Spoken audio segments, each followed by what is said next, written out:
حروف مقطعات وہ حروف ہے جن کو ٹھیک سے جو ہے کوئی بھی نہیں پڑھ پاتا.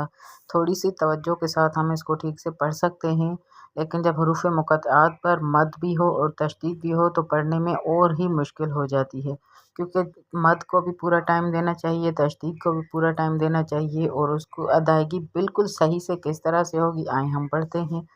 اعوذ باللہ من الشیطان الرجیم، بسم اللہ الرحمن الرحیم. اب یہاں پر ہم نے میم کو لام سے ملانا ہے کیونکہ تشدید ہے، مد بھی ہے. الف لام میم.